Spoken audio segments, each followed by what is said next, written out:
Hi kabayan, good morning and welcome back again to my channel. My name is Jess, isang licensed real estate broker based dito sa Cavite at ipapakita ko sa inyo ang ating dressed up model ng ating duplex house na mayroong floor area na 45.5 square meter and lot area na 58.5 square meter. If in case hindi mo pa napanood yung ating vlog regarding sa ating turnover, meron akong link sa description box para you can click it and you will see it directly sa aking channel. Okay, so this is our dress up model. This is the dress up na no, ng ating duplex house. Maganda na siya. Kung nakita niyo yung ating vlog ng ating turnover, dito naka-tiles na siya. Pero ang turnover ng ating house na to ay bare finish po siya. Open layout, kaya ang maganda sa open layout, and I believe naman, para sa mga gusto magkaroon ng bahay na meron talaga dapat silang freedom to modify their house, kung paano nila pagandahin yung bahay based sa kanilang gusto, based sa kanilang taste, based naman sa kanilang pangangailangan as a family. All right, so this is the dress up. Yan. Ang ganda ng kanyang dress up. So depende yun sa pag-aayos talaga ng bahay. Pero yun, no. So this is the kitchen area. This house is perfect for a small family like 2 to 4. And yan, sa turnover natin, ito yung location ng ating sink. Pero dito, sa modified unit, ginawa niya, naglipat siya dito. Ginawa niya yung space for refrigerator.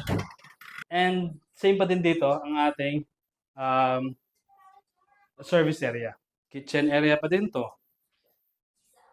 Dito siya nagluluto. Dito siya naghuhugas. Ang ganda ng design na. This is the living area. So meron siyang 2-seater na sofa and a TV stand here.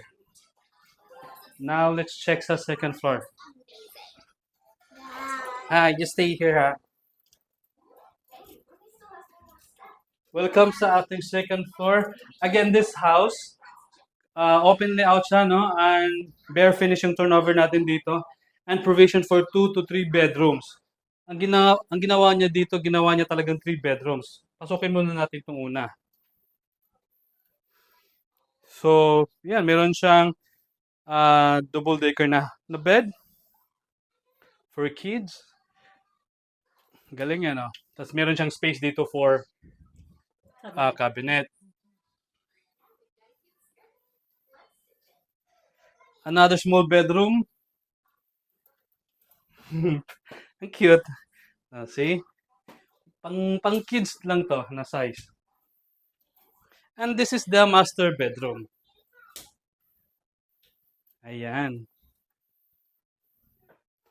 So may space dito sa master, ginawa niya, naglagay siya ng double to queen size na bed yata to.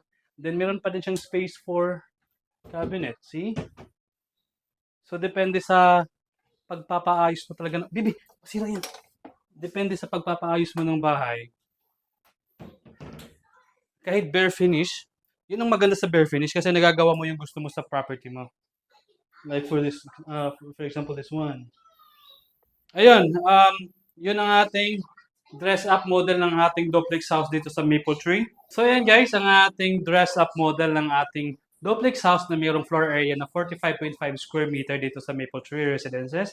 And if ever gusto niyo makita in person, pwede tayong mag-schedule ng viewing, mag-schedule ng tripping para makita nyo, ma-experience niyo yung ating house model na turnover tsaka yung ating dress up. So all you have to do is to send me a message. Meron akong contact number sa screen. Meron din akong Facebook link sa description box para magka-connect tayo. So yun lang. Thank you very much for watching this vlog. My name is Jess, isang licensed real estate broker, and see you soon dito sa Maple Tree.